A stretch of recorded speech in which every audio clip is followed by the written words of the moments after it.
Ini dari siapa ya? Ambo. Ya wis lah cedak kalau Batak. Yo tak kira macet ngono lho. Oh, tak. Nek melaku ya belum belum sampai.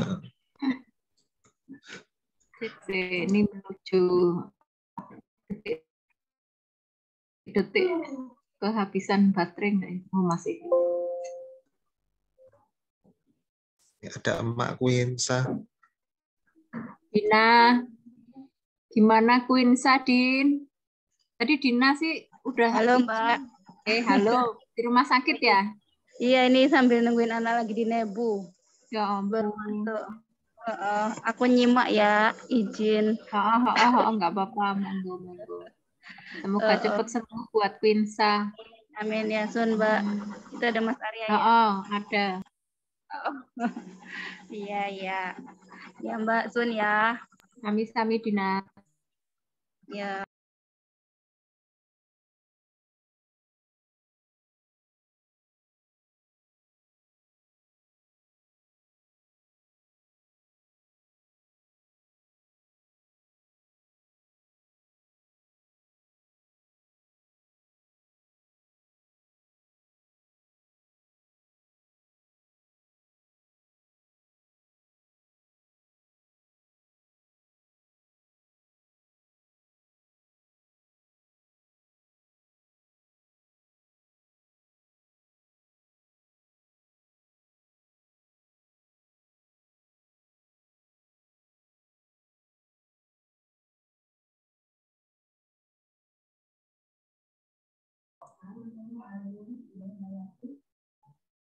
Mas Yudi nggak masuk ya? Belum masuk ya?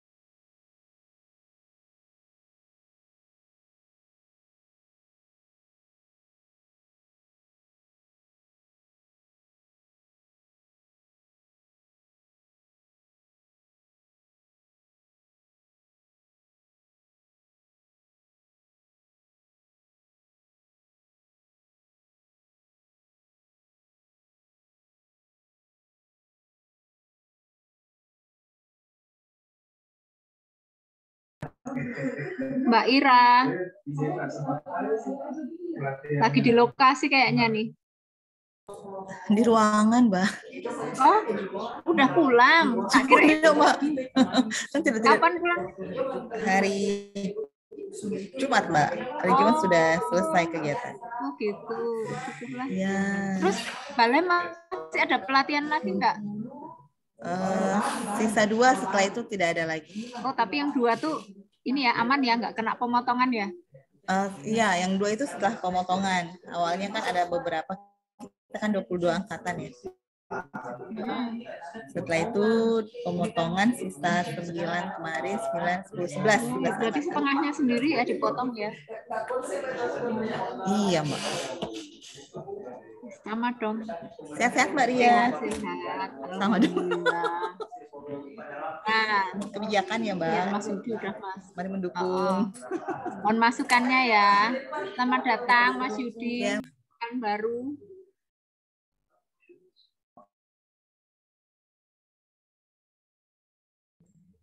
Halo Mas Yudi. Halo ya Mbak. Di mana? Di lokasi apa di kantor? Di jalan. Oh di jalan. Di Sumbar. Di mana? Sumbar. Oh. Iya. Selesai pelatihan.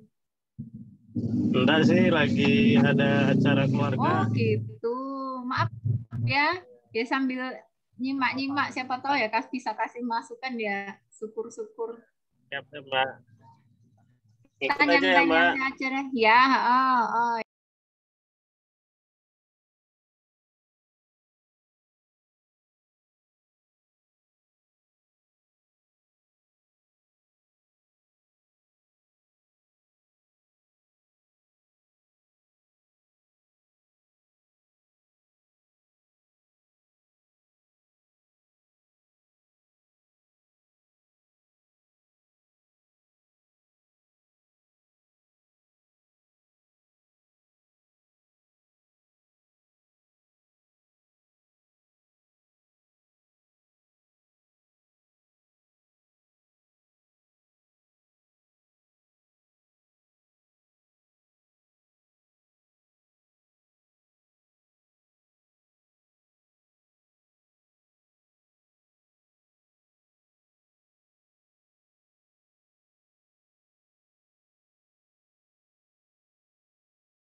Mas Arya, dibuka wae ya.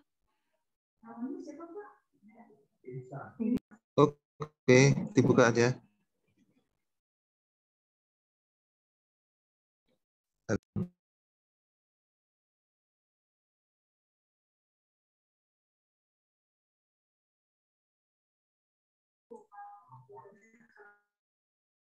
Saya fullkan dulu.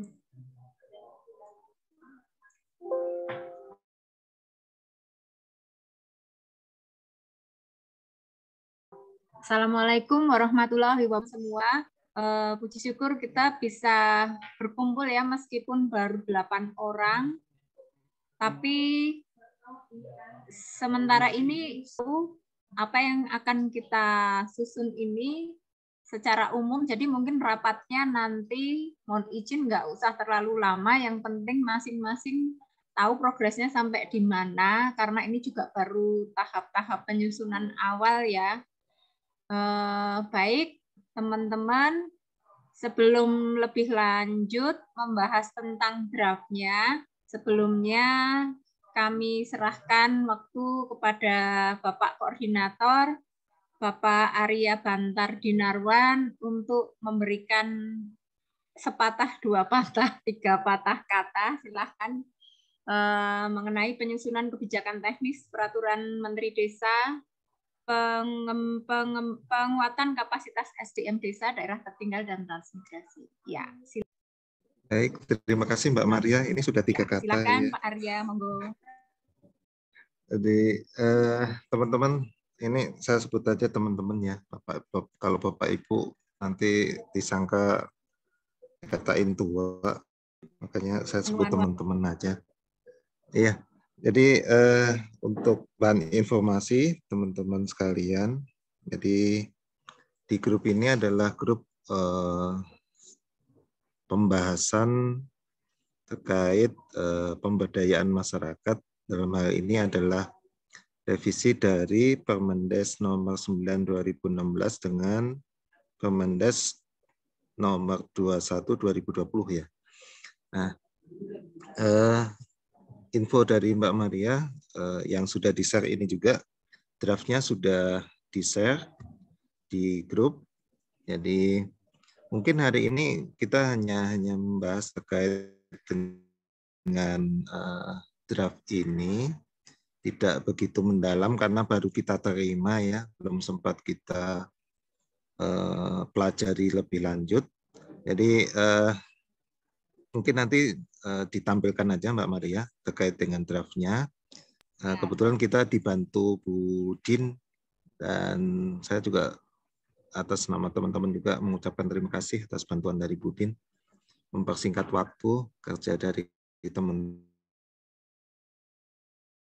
semua. Jadi ada juga kegiatan FGD ya, info dari Pak Fuji. Info dari Pak Fuji itu nanti kita juga diminta untuk melakukan FGD, makanya kita rencanakan ada paling enggak 1 atau 2 kali pertemuan lagi. Untuk pertemuan hari ini silakan nanti teman-teman mempelajari draft yang sudah disusun Budin dan dipelajari juga terkait Permendes yang tadi saya sebutkan, Permendes nomor 9 dan nomor 2021, nomor 21. Mungkin ada masukan-masukan dari teman-teman. Aduh, rame nih. Masukan dari teman-teman nanti di pertemuan selanjutnya, mungkin hari Jumat ya Mbak Maria, supaya cepat hari Jumat. Kita cadangkan untuk pertemuan lagi melalui Zoom. Kita akan menampung masukan-masukan dari teman-teman nanti untuk memperbaiki draft yang sudah disusun Budin sebelumnya. Dan kalau itu sudah oke, nanti baru kita mengadakan FGD dengan dinas-dinas untuk mendapatkan masukan-masukan juga dari teman-teman kita yang ada di daerah. Mungkin itu beberapa patah kata dari saya. Silakan Mbak Maria untuk di-share dulu, ditampilkan draft yang sudah disusun Bu Udin. Monggo Mbak Maria. Assalamualaikum warahmatullahi wabarakatuh. Waalaikumsalam. Udah kelihatan belum ya, Mas?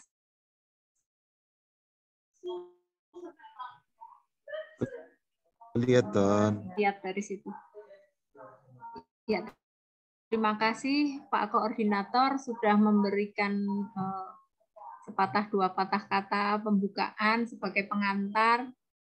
Jadi mungkin saya ulangi lagi bahwa tadi amanatnya dari Pak Kapus itu setelah kita memiliki draft ini, kita juga tetap harus meminta masukan dari dinas-dinas PMD mungkin ya di daerah-daerah. Jadi mohon bantuan nanti teman-teman di balai-balai, surat dari kami nanti ke balai minta bantuan untuk mengkomunikasikan dinas mana kira-kira yang akan diundang. Jadi mohon teman-teman yang di sini kebetulan bisa bantu ngawal aja, tetap kami nanti koordinasi ke TU balai masing-masing.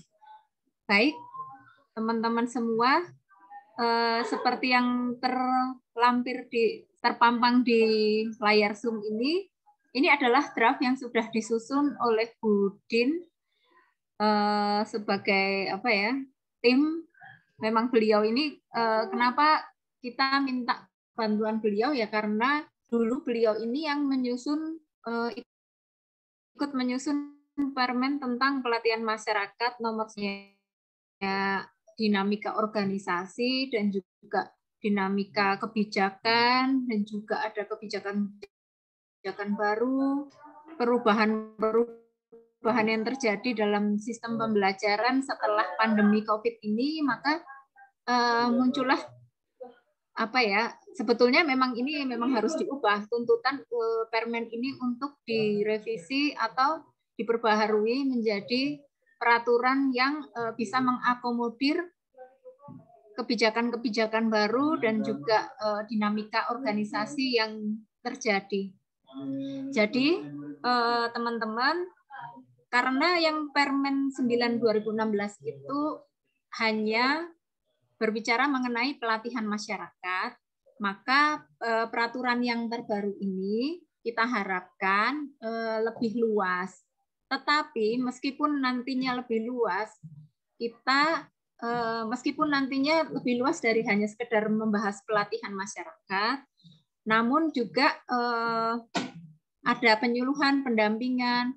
Namun nantinya permen ini tetap akan lebih fokus membahasnya lebih banyak ke pelatihan. Karena di pelatihan saja itu sudah banyak perubahan yang terjadi ya, karena ada kebijakan, karena ada arah kebijakan dari pemerintah yang diamanatkan lewat Permen 21 tahun 2020. Judulnya itu kalau tidak salah Pembangunan Desa dan Pemberdayaan Masyarakat Desa, Daerah Tertinggal dan Transmigrasi. Jadi arah kebijakan kementerian itu semua baik pembangunan desa maupun pemberdayaan desa itu diarahkan pada pencapaian SDG. Ya karena sudah diamanatkan mau nggak mau ya semua kegiatan pelatihan, penyuluhan, pendampingan yang berkaitan dengan pemberdayaan masyarakat diarahkan pada pencapaian SDGs. Jadi di sini saja nanti untuk pelatihan aja akan mengalami perubahan arah kebijakan. Jadi untuk penyuluhan dan pendampingan itu tetap akan dimasukkan. Jadi mohon maaf kalau di sini nih tadi kan kemarin Gus Din itu sudah membuat dan men-share judulnya itu pengembangan kapasitas sumber daya manusia masyarakat desa, daerah tertinggal dan transmigrasi dalam pemberdayaan masyarakat desa melalui pelatihan masyarakat. Mungkin ini akan setelah melalui diskusi tadi atau besok juga diskusi yang mendatang, pelatihan masyarakat ini mungkin akan dihilangkan ya. Jadi cukup mungkin pedoman pengembangan kapasitas sumber daya manusia, sumber daya masyarakat desa, daerah tertinggal dan transmigrasi saja. Namun di dalamnya itu ada penyuluhan dan pendampingan meskipun tidak dibahas secara mendetail. Jadi diharapkan nanti untuk penyuluhan dan pendampingan ada juknis sendiri. Oke, teman-teman, sekilas mengenai judul dan secara umum perubahan-perubahan yang mendasar yang menjadi urgensi penyusunan peraturan ini sudah saya sampaikan ya. Jadi teman-teman nanti bisa membaca sendiri yang sudah saya share di grup. Jadi ini yang kuning-kuning ini adalah sesuatu yang baru karena kan yang di permen yang lama kan belum ada. Mohon izin saya bacakan ya. Untuk menimbang bahwa untuk melaksanakan pemberdayaan masyarakat desa melalui pengembangan kapasitas masyarakat desa untuk mencapai tujuan pembangunan berkelanjutan desa, serta untuk melaksanakan ketentuan pasal 127 ayat 2 nomor 43 tahun 2014 tentang peraturan pelaksanaan UU Desa, UU nomor 6 tahun 2014 tentang desa perlu menetapkan peraturan Menteri Desa, Pembangunan Daerah Tertinggal dan Transmigrasi tentang pengembangan kapasitas sumber daya manusia, masyarakat desa, daerah tertinggal dan transmigrasi. Kemudian yang B, bahwa Permen Desa nomor 9 tahun 2016 tentang pelatihan masyarakat belum sepenuhnya mengarah pada pemenuhan kebutuhan regulasi tersebut pada huruf A.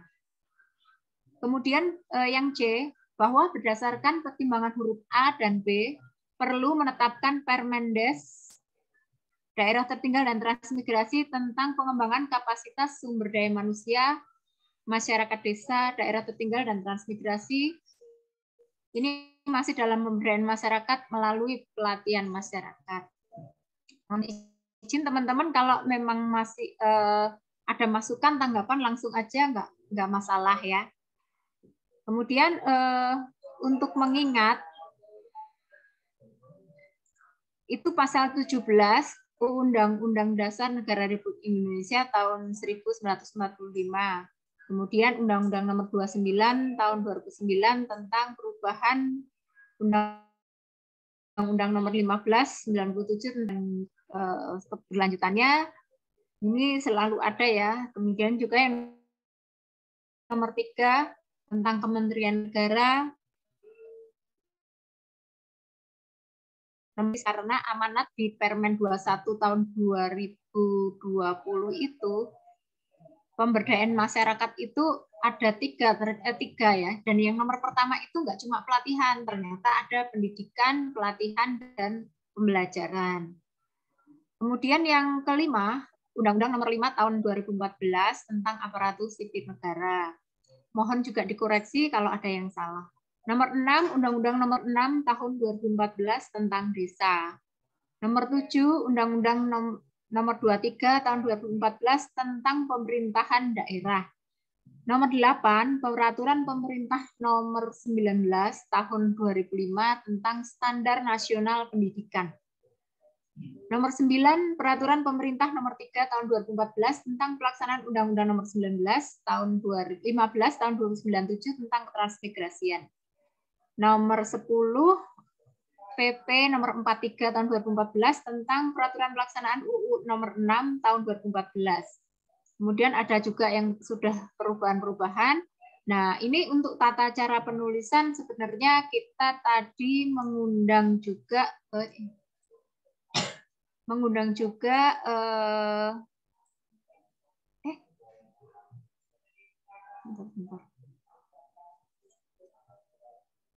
kita mengundang juga dari bagian hukum Pak Elwin dan juga Mbak Sinta, tapi tadi beliau pamit dulu karena masih ada rapat dengan Biro Hukum. Jadi nggak apa-apa teman-teman, yang penting hari ini kita tahu dulu secara garis besar draftnya. Nanti kita akan lanjutkan lagi dengan rapat bersama bagian hukum sekretariat supaya nanti untuk penyusunan format tata naskah dinas juga lebih bagus penyusunannya, lebih sesuai dengan kaidah-kaidah. Nanti akan kita jadwalkan lagi. Kemudian yang 11 adalah PP nomor 78 tahun 2014 tentang percepatan pembangunan daerah tertinggal. Saya rasa ini biasa ya, mencakup semua aturan-aturan yang mendasari. Nah, yang di kuning-kuning ini PP nomor 59 tahun 2017 tentang pelaksanaan pencapaian tujuan pembangunan berkelanjutan. Ini dari Budin ya, jadi kebetulan Budin masih rapat juga dengan IFAD di Ditjen PIT, jadi beliau belum bisa bergabung. Nanti kalau ada yang tanya mungkin saya tanyakan dulu kenapa ini masuk ya. Kemudian Peraturan Presiden nomor 85 tahun 2020 tentang Kemendes PDTT, nomor 14 Permendes 15 2020 tentang organisasi tata kerja, ini harus masuk. Kemudian ini juga yang baru yang jadi acuan kita, Peraturan Menteri Desa Pembangunan Daerah Tertinggal dan Transmigrasi nomor 21 tahun 2020 tentang Pedoman Umum Pembangunan Desa dan Pemberdayaan Masyarakat Desa. Nah, di situ teman-teman, saya itu juga baru membaca permen ini, belum selesai, tapi secara garis besar itu baru beberapa bulan yang lalu ya. Ternyata di situ itu banyak sekali arah kebijakan yang mendasari program kegiatan yang akan dilaksanakan di Kemendes. Jadi teman-teman, saya harap bisa membaca permen ini karena ini jadi nantinya akan jadi arah kebijakan sampai 2030. Kemudian yang nomor 16, Permendes nomor 22 tahun 2020 tentang organisasi dan tata kerja UPT di lingkungan Kemendes PDTT. Jadi untuk dasar hukum tadi ada 16 dokumen dasar hukum ya, produk hukum yang dijadikan dasar. Kalau ada tambahan masukan silahkan teman-teman, terbuka untuk masukan, barangkali ada yang ketinggalan karena memang kalau hanya pemikiran beberapa, kemudian memutuskan untuk menetapkan Permendes PDTT tentang pengembangan kapasitas sumber daya manusia masyarakat desa, daerah tertinggal dan transmigrasi dalam pemberdayaan masyarakat. Nah, ini masih melalui pelatihan masyarakat. Nanti kemungkinan akan untuk pelatihan masyarakat ini akan diubah. Mungkin jadi karena nggak hanya pelatihan ya, karena hanya ada pendampingan dan penyuluhan. Kemudian di sini secara umum ya, nggak saya baca satu-satu, ada beberapa bab ya.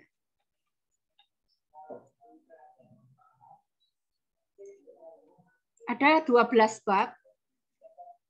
Ada 12 bab di sini, terdiri dari berapa pasal? 35 pasal.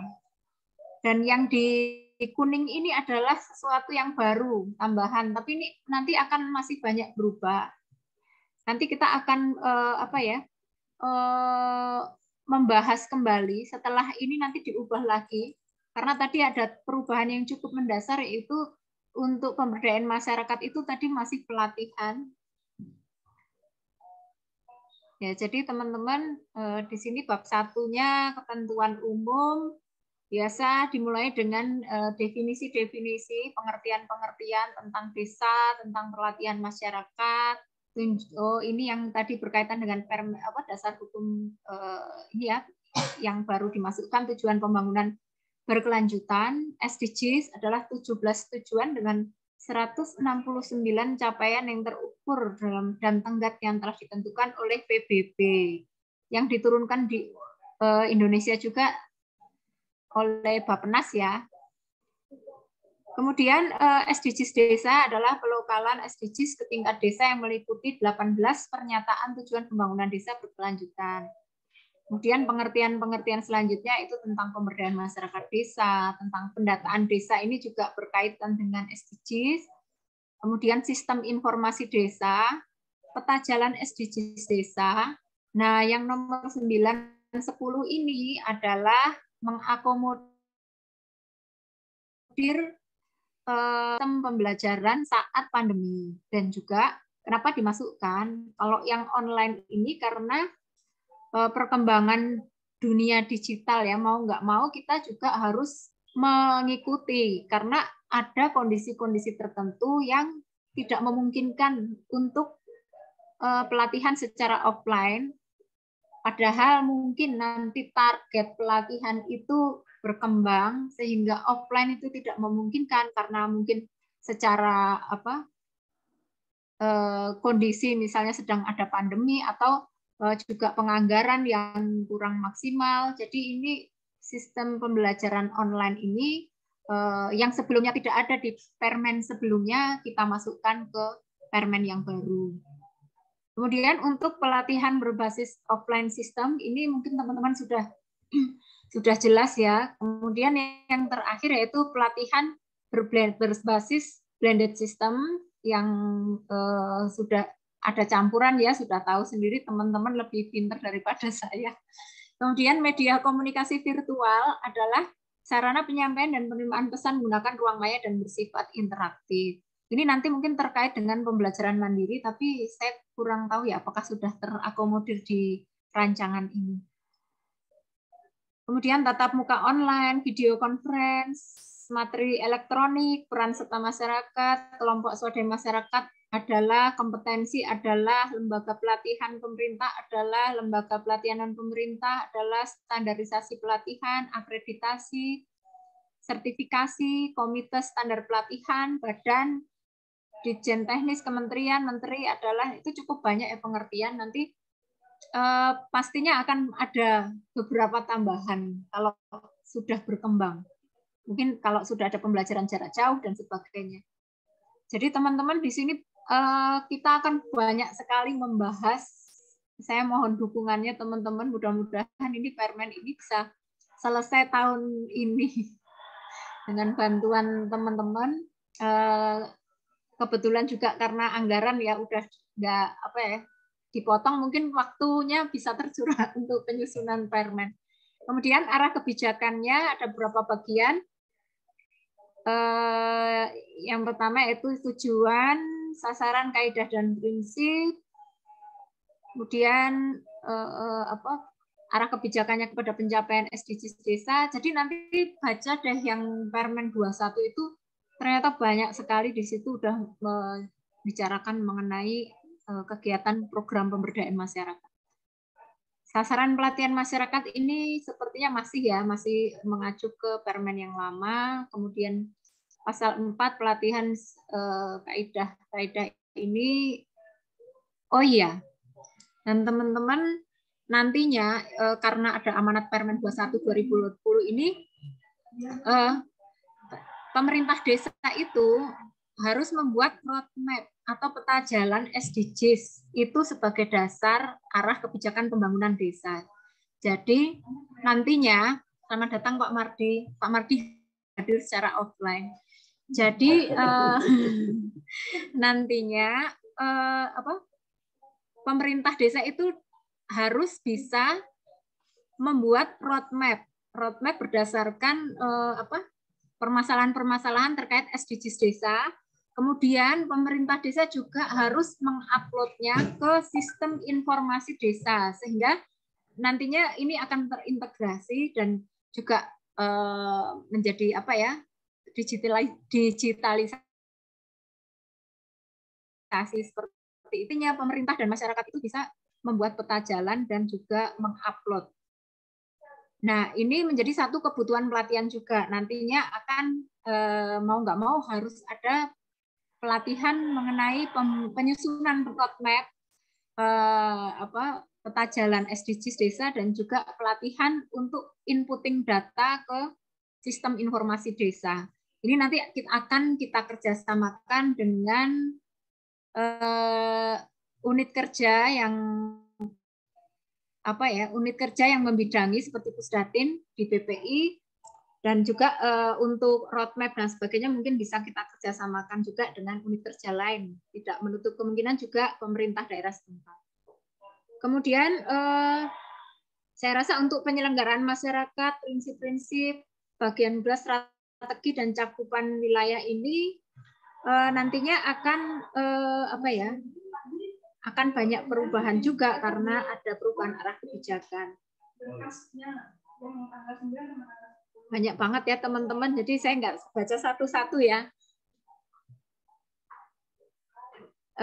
Untuk mekanisme pelatihan pemberdayaan masyarakat ini nanti akan menjadi suatu bagian tersendiri bahwa pencapaian 18 SDGs itu kan tidak semua mungkin berkaitan dengan penguat apa ya? Pelatihan, kebutuhan pelatihan, mungkin juga kebutuhan apa ya? Infrastruktur atau kebutuhan apa yang tidak terkait dengan pelatihan. Nah, itu nanti akan dijelaskan bahwa mekanismenya akan dikerjasamakan dengan kementerian lembaga A atau B yang memang sesuai. Nah, ini di sini yang nomor 5 ini sudah disebutkan oleh Budin ya. Integrasi dan kolaborasi program sebagaimana dimaksud pada ayat 1 huruf C dilakukan melalui koordinasi dalam perencanaan, pelaksanaan, pemantauan, evaluasi program pelatihan, dan pemberian bantuan stimulan pasca pelatihan atau bantuan pemberdayaan masyarakat lainnya. Kemudian ini masih program pelatihan masyarakat. Nah, di sini ada pembagian materi ini karena ini udah ada apa ya yang di Permen 21 ini pelatihan masyarakat ini yang mendukung ini antara lain yaitu ada yang mendukung kebijakan SDGs desa, pendataan desa, SID, tata kelola pemerintahan desa, tata kelola pembangunan desa, alih pengetahuan dan teknologi tepat guna. Untuk tata kelola pemerintahan desa kemarin itu kan itu ranahnya mungkin Kemendagri, akan tetapi ya tetap dimasukkan karena itu merupakan amanat, hanya nanti mekanisme kerjasamanya akan dilakukan dengan Kementerian Dalam Negeri, gitu ya teman-teman. Nah ini sudah dijelaskan lebih lanjut di sini. Untuk pelatihan pembagian klasifikasi pelatihan itu ada pelatihan penunjang dan tematik. Sebentar, ini pelatihan. Nah ini untuk klasifikasinya apakah tadi dari SDGs, kemudian ini penunjang dan tematik disendirikan, atau pelatihan penunjang dan tematik itu sudah masuk ke dalam di sini. Nanti kita akan diskusikan lagi karena kebetulan Budin belum bisa bergabung sehingga tidak bisa langsung diubah ya saat ini ya, maksudnya masih memakai draft ini. Kemudian ini aspek bidang sektor pelatihan ini mengacu pada surat edaran yang dikeluarkan oleh BPSDM tentang metode pelatihan online, offline, dan blended yang disusun oleh BPSDM, Pak Fuji. Waktu itu ada banyak ya, bidang masyarakatan dan sebagainya. Ini sebetulnya udah mendukung SDGs ya, sebagian besar. Nah, nanti akan disahkan di lampiran. Jadi pelatihan itu sasarannya itu pembina yang bisa dijabat oleh kepala desa, kemudian perangkat desa, kemudian KPMD, dan juga unsur masyarakat desa lainnya. Untuk unsur masyarakat ya teman-teman udah tahu lah, hampir semuanya diakomodir di sini, calon transmigran, kemudian pemerhati lingkungan dan sebagainya sudah ada di sini. Kemudian ini penyelenggaraannya, ini ada yang berbasis masyarakat dan berbasis kompetensi. Ini bentuk penyelenggaraannya ada pelatihan dalam kelas, tatap muka, studi banding, dan sebagainya. Kemudian tahapan yang dikeluarkan oleh Kepka Balilatvo ya. Kemudian perencanaannya mencakup dari identifikasi sampai penyiapan pengembangan materi, kemudian pengorganisasian masuk ke SDM, sarana prasarana, dan sampai pada pemantauan evaluasi sampai dengan pengembangan hasil pelatihan masyarakat. Bagian kedua adalah penyelenggara pelatihan masyarakat. Di sini ya lembaga, sudah jelas lembaga pelatihan masyarakat, seperti mungkin di balai-balai ya. Kemudian lembaga non pemerintah yang memenuhi standar yang berlaku. Tadi teman-teman yang ikut rapat tadi pagi, koordinator juga mungkin sudah mendengarkan arahan dari Pak Kapus bahwa nantinya balai-balai itu akan didorong menjadi BLU, Badan Layanan Umum. Dan juga tadi ada informasi dari Bapak bahwa kemungkinan nanti penyelenggaraan pelatihan di desa itu bisa diselenggarakan oleh desa sendiri dengan mengundang teman-teman PSM dari balai. Jadi balai mekanismenya entah nanti seperti apa ya. Balai menyediakan sertifikat dan juga tenaga pelatih, nanti desa itu yang akan menyelenggarakan dan mendanai. Karena kan ada juga dalam peraturan yang menyebutkan bahwa dana desa salah satunya dapat dipakai untuk kegiatan pemberdayaan masyarakat. Jadi hal itu tidak menutup kemungkinan nanti desa yang menyelenggarakan dengan mengundang tenaga pelatih dari balai-balai. Kemudian penyelenggara pelatihan masyarakat sebagaimana dimaksud huruf ayat 1 dilaksanakan dengan pembagian tulisan menggunakan ketentuan perundang-undangan sudah jelas. Pelatih adalah, nah ini pelatih kan bisa PSM, instruktur, tenaga pendamping profesional, atau sebutan lainnya, KPMD, maupun pelatih masyarakat atau sebutan lainnya. Sedangkan penyelenggara pelatihan masyarakat itu bisa perguruan tinggi, lembaga swadaya masyarakat, organisasi sosial, pihak lain. Nah ini mungkin bisa juga dari desa ya, tapi di sini tadi saya belum sempat berdiskusi dengan Budin, tapi waktu itu sudah sempat ya, mungkin belum dimasukkan ke sini. Nah ini penyelenggara pelatihan masyarakat sebagaimana dimaksud ayat 1 dapat menyelenggarakan secara mandiri. Bagian ketiga tata hubungan kerja ini ya seperti yang sebelum-sebelumnya ya. Mbak, izin Mbak. Iya, silakan Mas Yudi. Untuk apa tadi melaksanakan pelatihan mandiri itu lingkupnya apa ya, Mbak? Pelatihan mandiri. Lingkupnya maksudnya gimana, Mas? Jadi maksudnya apakah hanya desa, misalnya satu desa dia melaksanakan pelatihan, terus dia menyelenggarakan, terus mengundang instruktur atau PSM atau siapapun dengan sebutan lainnya, atau misal dia bisa menggunakan IO gitu ya, atau gimana? Ada itunya. Jadi di situ. Kebetulan Mas Yud, sebagai informasi kan ini ada beberapa kebijakan teknis yang disusun juga mengikuti Permen ini. Untuk definisi gimana pembelajaran mandiri nantinya, kan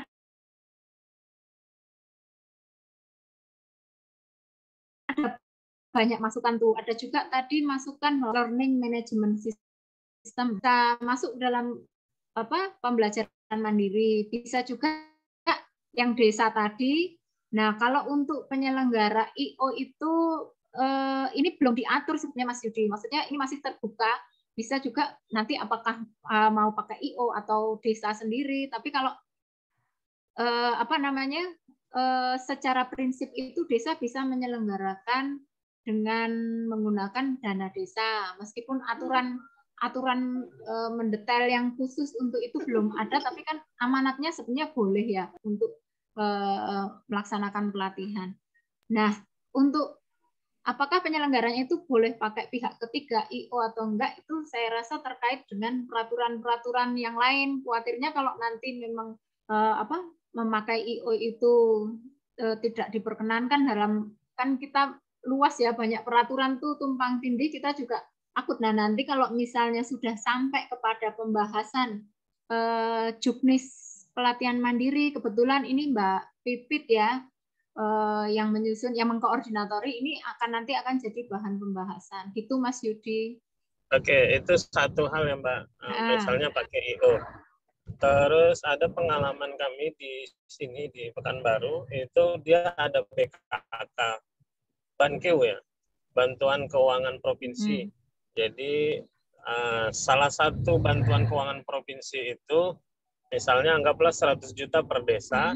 Nah, 100 juta itu minimal anggap ya, cuma saya nggak tahu spesifiknya berapa angkanya, tapi ada kewajiban untuk dari bantuan keuangan itu sekian persen untuk pelatihan.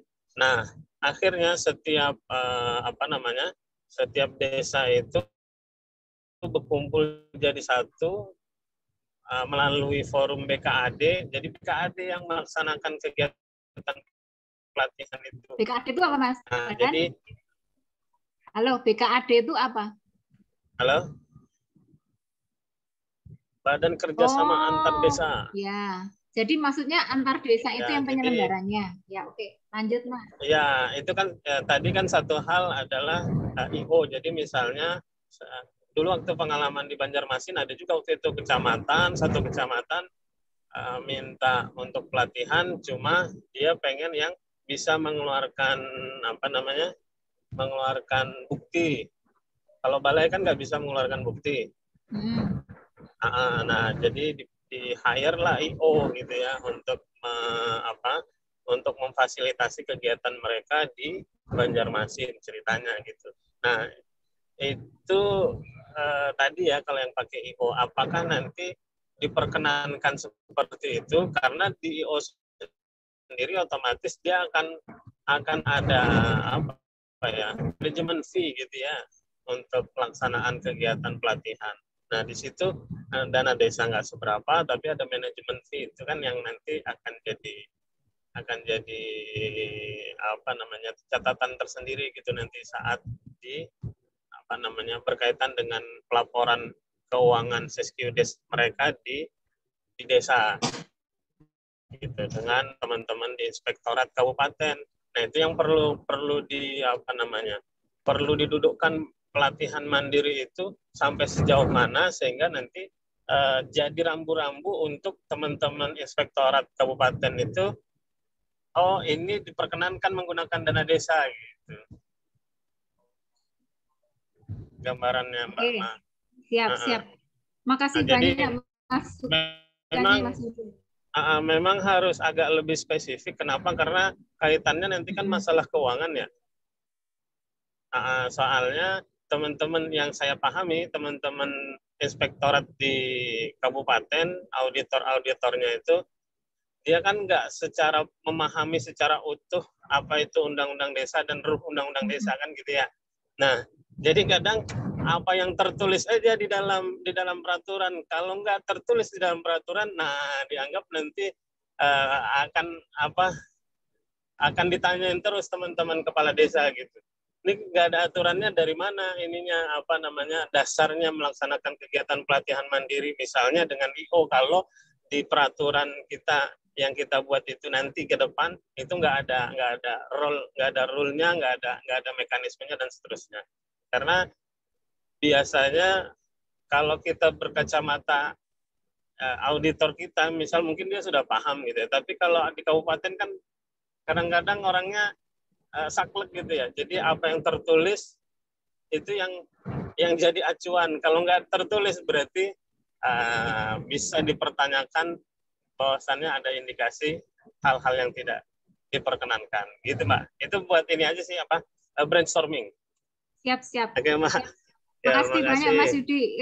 Itu masukan yang ini banget ya Mas, teknis di lapangan tapi memang penting banget. Jadi ini noted Mas Yudi, nanti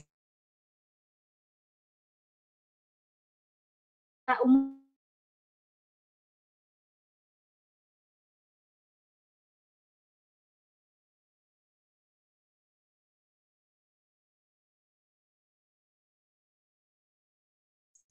Juknis pembelajaran mandiri.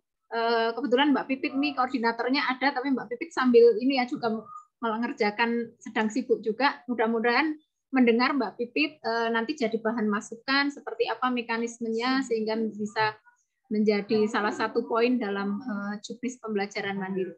Makasih ya Mas Yudi. Nanti kalau ada masukan lagi apapun itu Mas Yudi, teman-teman saya dipotong aja. Makasih banyak. Kemudian saya lanjutkan ya, mohon izin ya. Untuk tata hubungan kerja ini saya rasa udah jelas ya, di sini banyak dengan lembaga-lembaga yang ada. Kemudian selain di luar juga ada hubungan kerja di internal kementerian, kemudian antar kementerian lembaga, kemudian dengan dinas satuan kerja perangkat daerah provinsi, kabupaten, kota. Juga lembaga pelatihan yang ada di daerah masing-masing. Kemudian yang terakhir kerja kementerian dengan UPT ya, balai-balai. Di sini bisa dibaca ini masih banyak yang sama dengan peraturan yang sebelumnya.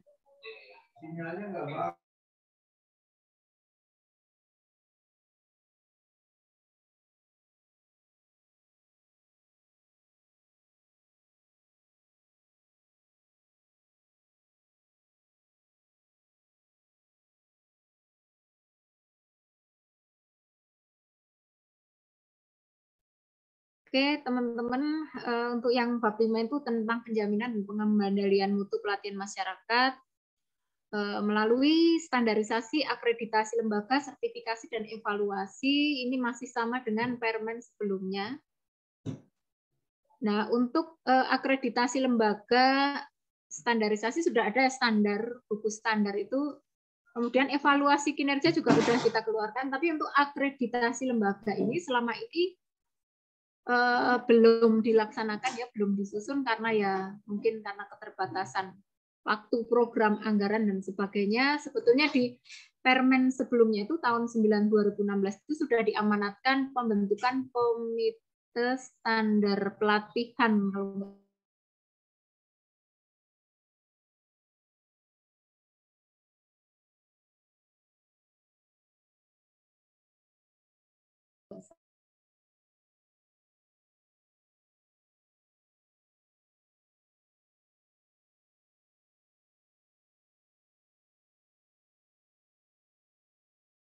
Puslatmas Balilatu dan juga dilanjutkan oleh PPSDM ini ada 8, sebenarnya ada 10 ya kemarin itu buku standar pelatihan, sepertinya teman-teman di balai udah dibagi.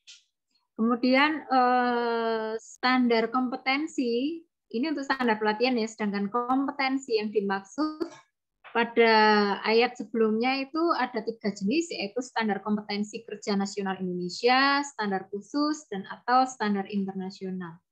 Untuk akreditasi ini, nah ini yang belum dilakukan ya. Sebagai lembaga pelatihan masyarakat, pemerintah maupun non pemerintah merupakan upaya untuk menjamin kredibilitas lembaga pelatihan, termasuk jaminan kualitas layanan dan lulusan lembaga pelatihan sesuai dengan standar dan ketentuan peraturan perundang-undangan. Nah, ini juga disebutkan dilakukan oleh Komite Standar Pelatihan Masyarakat. Ini sudah diamanatkan dari sejak tahun 2016, namun sampai sekarang belum dibentuk ya, teman-teman. Kemudian akreditasi lembaga akan diatur lebih lanjut, ditetapkan oleh Kepala Badan. Nah, ini untuk sertifikasi ini salah satunya adalah upaya untuk memberikan pengakuan dan penghargaan kompetensi yang dimiliki peserta pelatihan masyarakat, yaitu salah satunya memberikan sertifikat kompetensi maupun memberikan surat keterangan. Yang mengeluarkan siapa ada di ayat 2, yaitu lembaga pelatihan atau lembaga pemberdayaan masyarakat kepada peserta yang sudah mengikuti pelatihan berbasis masyarakat, seperti yang sudah dilaksanakan selama ini oleh balai-balai, itu mengeluarkan sertifikat pelatihan masyarakat ya, sudah mengikuti. Nah, untuk sertifikasi kompetensi itu diberlakukan pada tidak hanya peserta tapi juga untuk pelatih. Ya, nanti mungkin ada di kedepannya melatih balai itu melatih juga pelatih ya, PPP mungkin.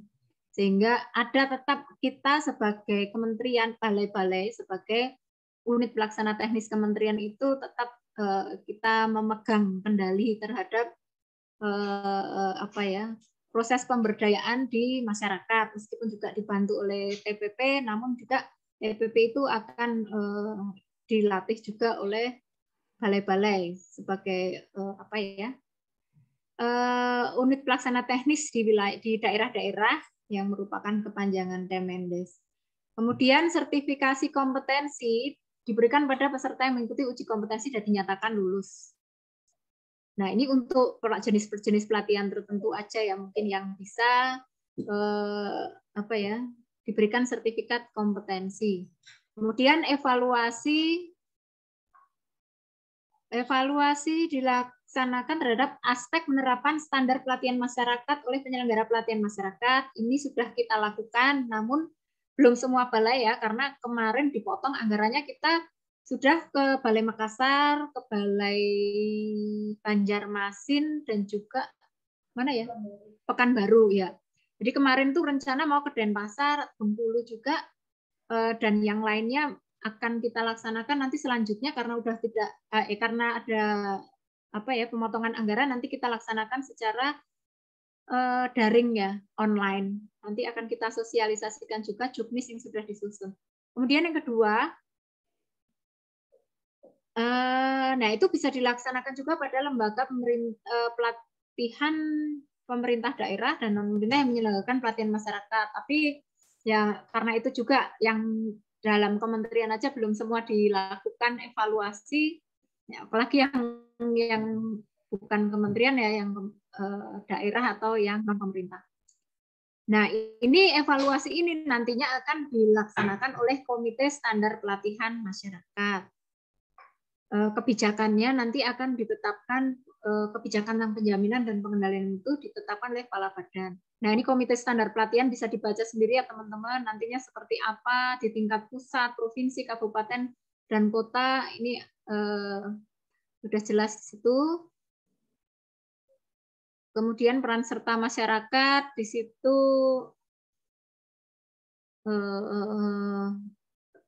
masyarakat dapat ikut serta dalam seluruh tahapan kegiatan pelatihan. Oke. Kemudian bentuk peran sertanya seperti apa, pengajarnya seperti apa. Nanti mungkin ini bisa didiskusikan waktu kita untuk pertemuan selanjutnya ya. Nah, ini untuk sistem kerjasamanya. Kemudian pemantauan dan evaluasi, termasuk pemantauan saat pasca implementasi dan dilakukan oleh badan. Badan itu bisa melalui juga unit-unit kerja di bawahnya. Pembinaan, kemudian sistem informasi pelatihan masyarakat. Nah, ini juga sudah ada di Permen sebelumnya, tapi juga belum ya sepertinya. Nah, ini nantinya akan didorong untuk semua digitalisasi. Nah, ini juga akan diatur lebih lanjut menjadi keputusan kepala badan, sumber pembiayaan, APBN, APBD, dan sumber-sumber lain yang sah dan tidak mengikat. Kemudian ketentuan penutupnya yaitu nantinya akan ada lampiran. Kemudian lebih lanjut mengenai pelaksanaan pelatihan mendukung SDGs desa, diatur lebih lanjut mengenai keputusan kepala badan. Kemudian yang ayat 3 ini, pada saat peraturan menteri ini berlaku, semua peraturan yang merupakan ketentuan pelaksanaan dari Permendes PDTT nomor 9 tahun 2016 tentang pelatihan masyarakat dinyatakan tetap berlaku sepanjang tidak bertentangan dan belum diubah berdasarkan peraturan menteri ini. Jadi yang keempat, pada saat peraturan menteri ini berlaku, Permendes 9 tahun 2016 dicabut dan dinyatakan tidak berlaku. Peraturan menteri ini mulai berlaku pada tanggal diundangkan. Ya, seperti ini ya. Jadi teman-teman sudah selesai, ini ada 30. Mungkin ada masukan teman-teman sampai dengan paparan tentang draft ini. Draft ini masih membicarakan pelatihan ya. Untuk penyuluhan dan pendampingan nanti tetap akan kita masukkan, tapi belum sempat dimasukkan di sini. Karena nanti itu hanya menyangkut poin-poin umumnya saja, tidak secara mendetail. Bagaimana, ada masukan teman-teman? Mas Arya? Maria. Ya, silakan.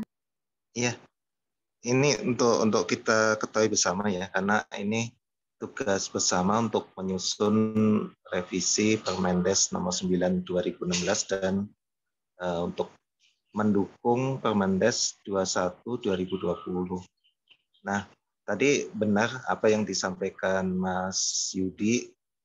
Jadi terkait dengan pembahasan terkait dengan pelatihan mandiri, tentu saja nanti kita juga akan berkoordinasi dengan tim dari Mbak Pipit.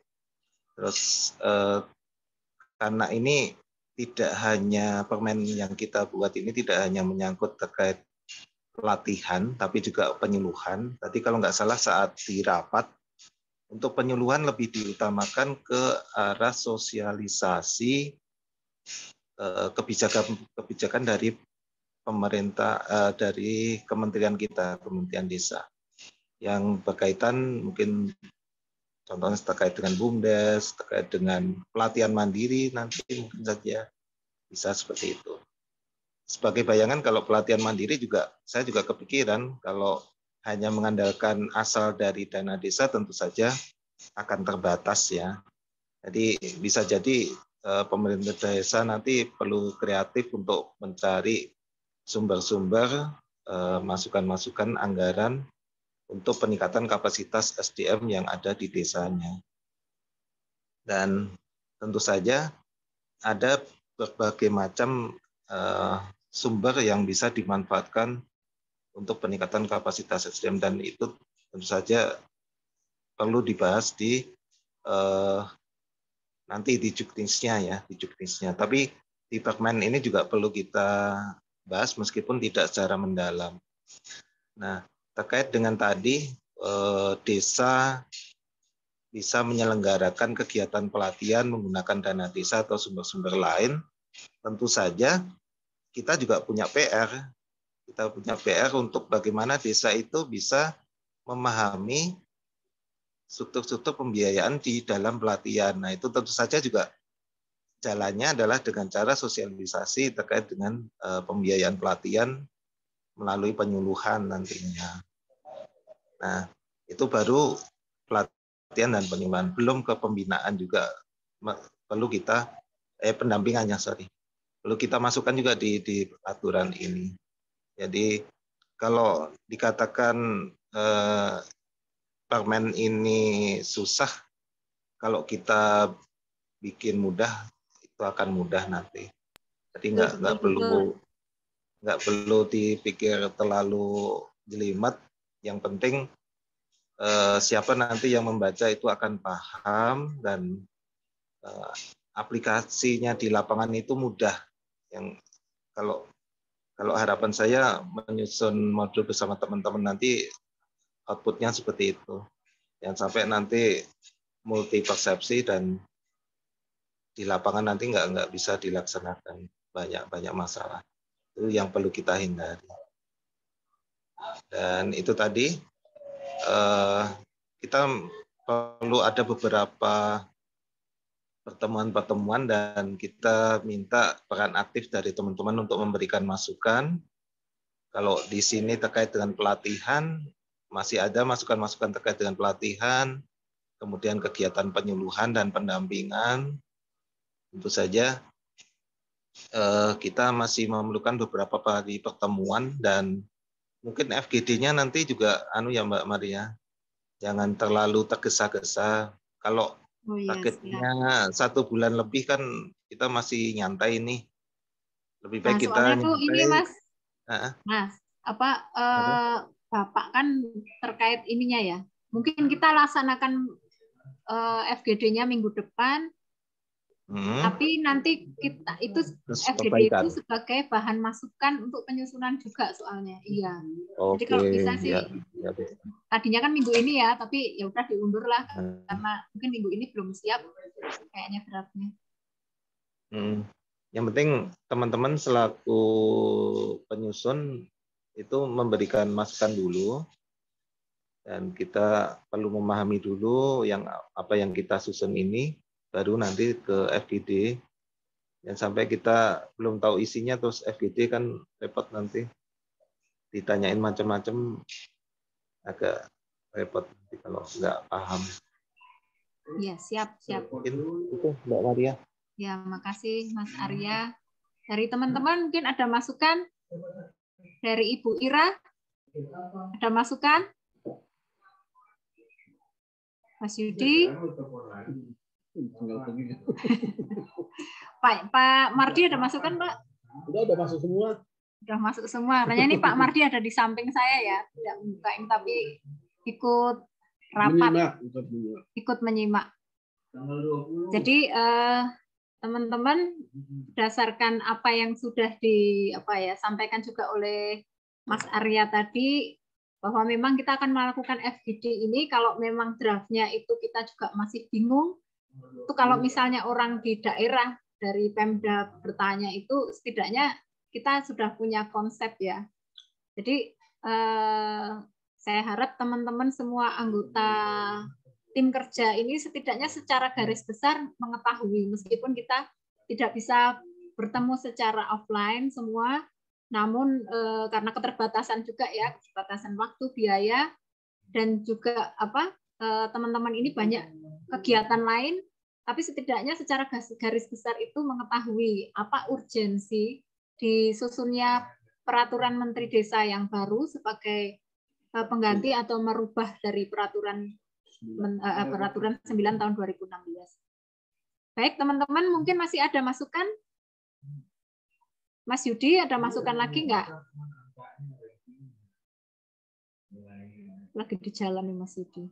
Bu Ira, Mbak Dina lagi di rumah sakit. Dina Mareta Sutan, Balai Jakarta. Sementara nyimak dulu ya Mbak. Ntar Ya, sambil siap. baca-baca dulu. Ye. Tapi secara umum udah ini ya Din ya, apa namanya, bahwa memang Permen D9 ini kan sudah belum bisa mengakomodir kebijakan yang baru gitu ya. Teman-teman udah inilah memahami. Iya. Ini kebetulan Mbak Pipit sebagai pemilik Zoom, kita pinjam ini aja, kita pinjam Zoom-nya Mbak Pipit ya teman-teman, bukan Zoom-nya kantor, karena juga banyak kegiatan lain, dipakai kegiatan lain. Mudah-mudahan kita bisa ketemu lagi kapan ya Mas Arya ya, secara Zoom aja membahas hari Jumat. Pak Koor, Mas Arya, oh ditinggal pergi. Halo Mbak Mar. Mas Yudi, hari Jumat pada selo nggak? Pada selo nggak hari Jumat? Ada waktu. Ada waktu nggak?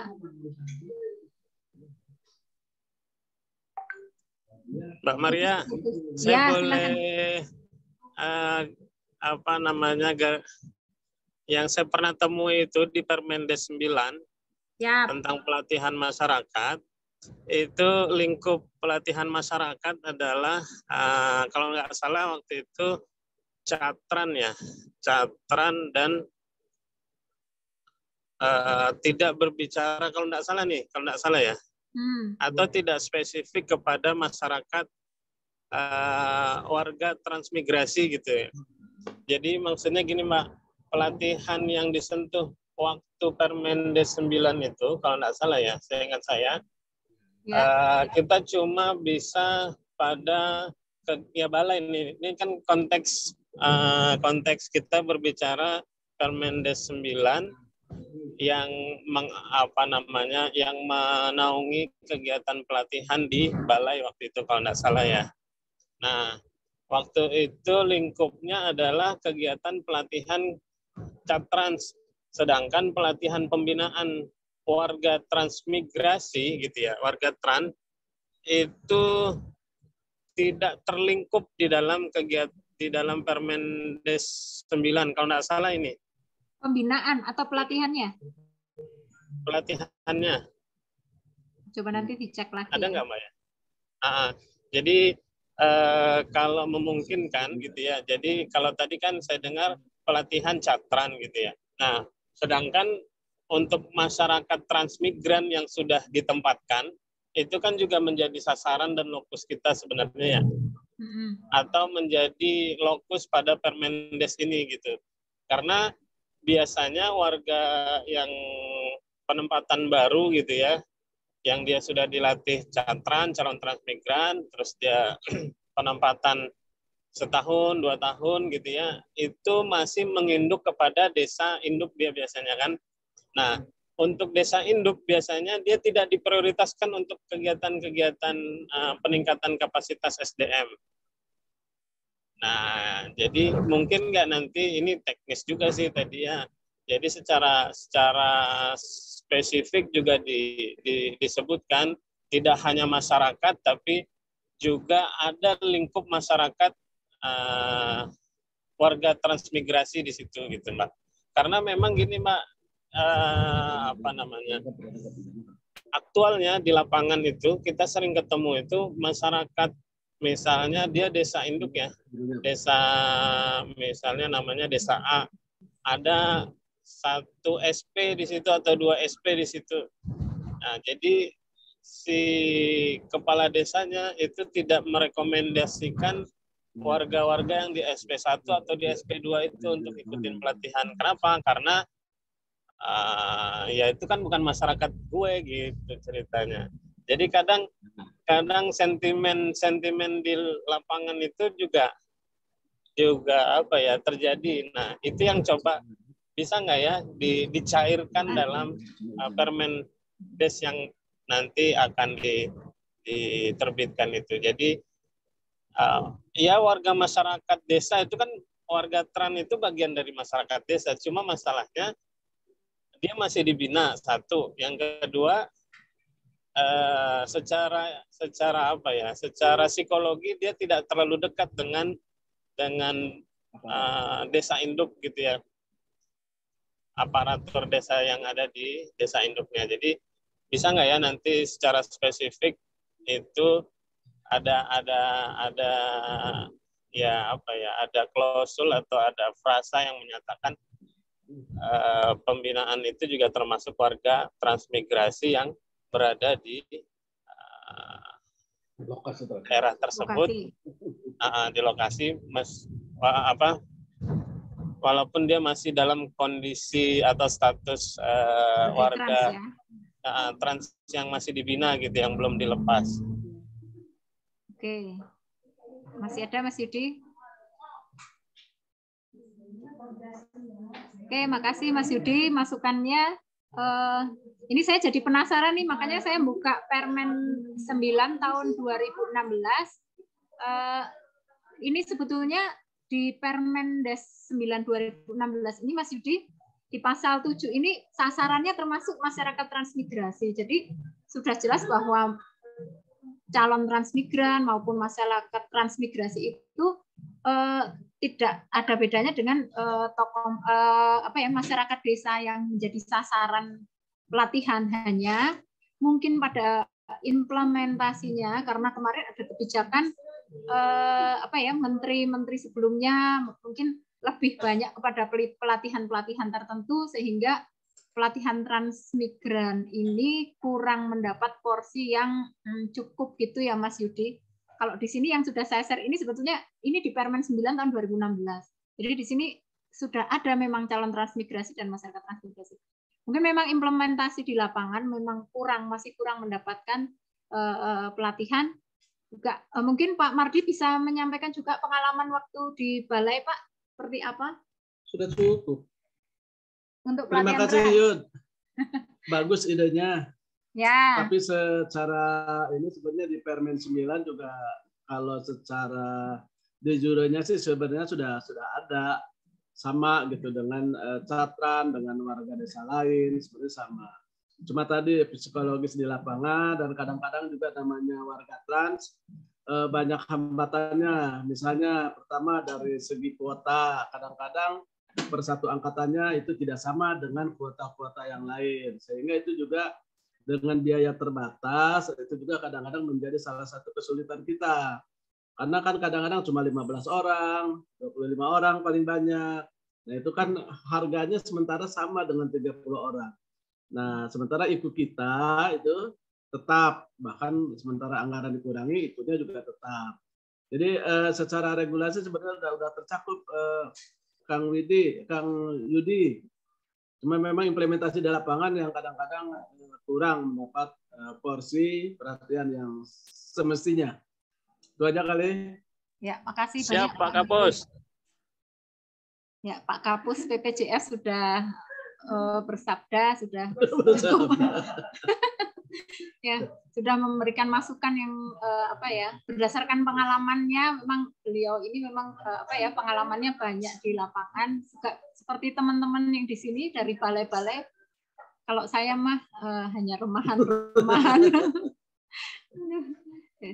Yang penasaran suaranya Ira nih. Iya tuh Mbak Ira, ditanyain sama Pak Kabalai, mantan bapaknya. Mbak Ira ini sambil ini kayaknya ditinggal lagi panen di belakang. Lagi panen mangga. Ya. Oh, enggak. Baik teman-teman, apakah masih ada yang ingin memberikan masukan? Kalau sudah cukup, mungkin bisa dijadwalkan nanti hari Jumat. Saya harap bisa ya melalui Zoom lagi. Kita juga harapkan nanti sudah ada draft yang lebih baru lagi. Saya serahkan Pak Koordinator Mas Arya. Gimana Mas Arya? Ya, setuju Mbak. Tapi teman-teman setuju kan kalau hari Jumat, soalnya deadline-nya Pak Puji untuk propernya ini juga mepet banget gitu loh. Setuju. Pak Koordinator. Setuju, Pak Mardi setuju. Nah, terus gini, itu tadi nyaut yang idenya Mas Yudi. Kalau nggak salah dulu itu pernah ada kesepakatan atau keputusan ya, bahwa balai itu melatih terkait dengan PDU, dinas itu melatih setelah penempatan trans. Tapi saya nggak lupa itu dulu ada aturan atau nota dinas dulu itu ada, udah pernah ada. Nah, terus terkait dengan penyusunan permen ini, kita juga tidak bisa membatasi bahwa hanya PSM dari balai itu saja yang melakukan kegiatan pemberdayaan. Tapi juga PSM-PSM yang ada di dinas terutama, yang merupakan kepanjangan tangan dari PSM di balai besar, bisa melakukan pemberdayaan terhadap masyarakat, baik itu melalui penyuluhan, kemudian pelatihan maupun pendampingan. Jadi nggak menutup kemungkinan hanya tergantung pada PSM yang ada di balai saja. Semua PSM bisa dilibatkan di kegiatan pemberdayaan. Mungkin itu Mbak Maria. Ya, siap Mas Arya. Jadi mungkin pertemuannya sampai di sini ya, nanti masukan-masukan dari Mas Yudi tadi, Mas Arya, Pak Mardi, juga mungkin teman-teman nanti bisa memberikan masukan di grup tim kerja ya. Sangat membantu juga nanti untuk menyusun dalam penyusunan draft. Bu Ira mana? Oh iya. Kita jadwalkan pertemuannya hari Jumat, mudah-mudahan bisa semua ya. Dan teman-teman sebelum mengakhiri Zoom, jangan lupa absensi ya. Sudah di-share oleh Mbak Santa di chat. Ini keluar masuk Mbak Ira. Mbak Ira, selamat datang kembali. Akan kita tutup. Sebelumnya teman-teman mohon jangan lupa mengisi absensi yang sudah di-share di chat. Oh, foto bersama. Teman-teman, Mbak Ira ditanya ini sama Pak Mardi. Baik Pak, baik. Alhamdulillah. Maaf tadi sempat keluar Mbak. Ya, nggak apa-apa. DPR. Oh, Teman-teman, apakah bisa sudah Mbak Dina, Mas Yudi, nah Mbak Bianta. Wah, Yudi PC topinya topi ini. Kak Tino, apa? Pak Tino Sidino ini lagi ada kegiatan. Mbak Ira bisa ini mau offline atau ini aja? Apa Mbak? Buka dulu itunya. Oh iya Pak. Pak Kapus. Pak Arya, assalamualaikum Pak Arya. Oh, Mbak Ruth di ini ya Mbak Ruth di SS ya? Yo Bu. Mbak Bianta boleh on kamera? Oke Bapak Ibu, kita screenshot dulu ya. 1, 2. Bentar ya Bu, Pak. 1 kali lagi. 1 kali lagi. 1, 2, tahan senyuman. Ya. Oke Bapak Ibu, terima kasih. Ya, makasih teman-teman semua atas kehadirannya. Jangan bosan-bosan datang dan memberi masukan. Mbak Ira, Mas Arya, Mas Yudi, Mbak Dina, yang jauh-jauh, makasih ya semua. Terima kasih juga Pak. Saya tutup. Salam Mbak Ira buat teman-teman. Ya, oh iya Pak, nanti disampaikan. Salam ya Pak Mardi semuanya ruangan. Oh. Mas Yudi belum absen. Jangan lupa absen. Oke, satu dulu deh. Nggak dapat snap nanti Yudi kalau nggak absen. Betul, jadi apa? Jadinya jeplak. Oh, tadi sih diganti juklak nggak apa-apa kan? Tadi sih Bapak. Bukan, itu kalau jeplak kan tinggi. Oh ya udah kalau gitu SOP aja tadi nanti. Enggak maksudnya nanti bisa bikin SK tersendiri supaya teman-teman nilai angka kreditnya lebih ini kan. Iya, kasarnya teman-teman maunya yang mana dia? Kalau angka kredit kan nanti di ACC saja sama Pak Mardi dikasih 5. Yang tergantung tim penilainya sih. Tanda tangan Pak Kapus. Yang periode ini boleh lah Bu Ira, tapi kan itu ini periode depan.